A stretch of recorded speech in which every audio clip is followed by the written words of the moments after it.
Central Northeast Ohio, Akron Edition.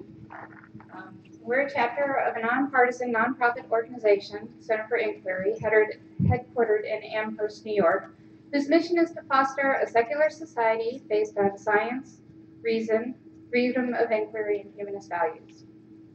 I'd like to give you just a little bit of background in the building of this event.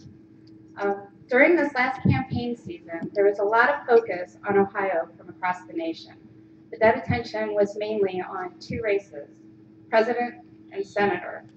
This was made very clear to me when I was participating in phone banking for Planned Parenthood.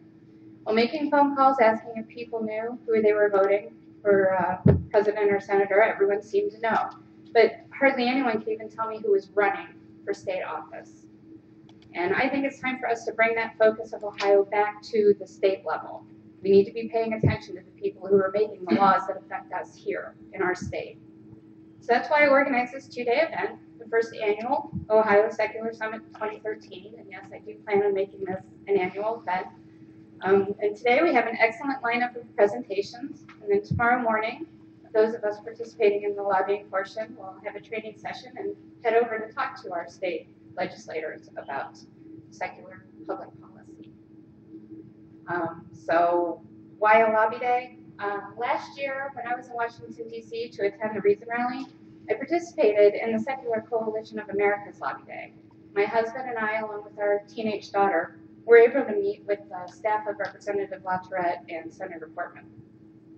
And one of the issues we spoke to them about was the birth control mandate.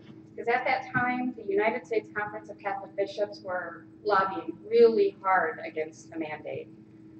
So we introduced ourselves as secularists and explained that the majority of positions against the mandate were based on dogma.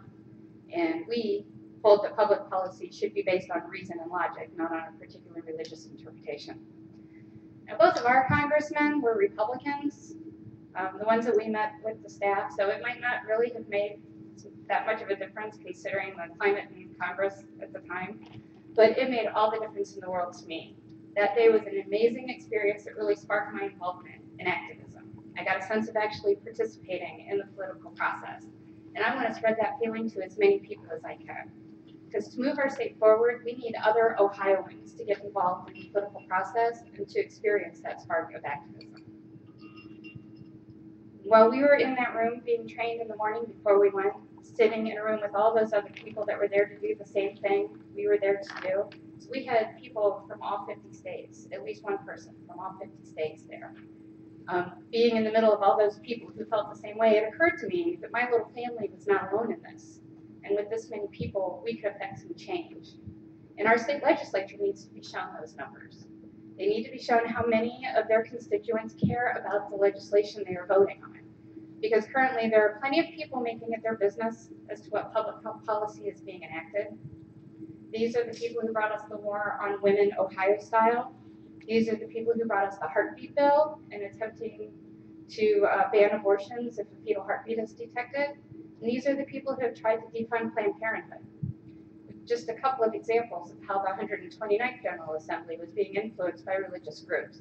Groups like Faith to Action and Ohio Right to Life are actually involved in the writing of and voting on our laws.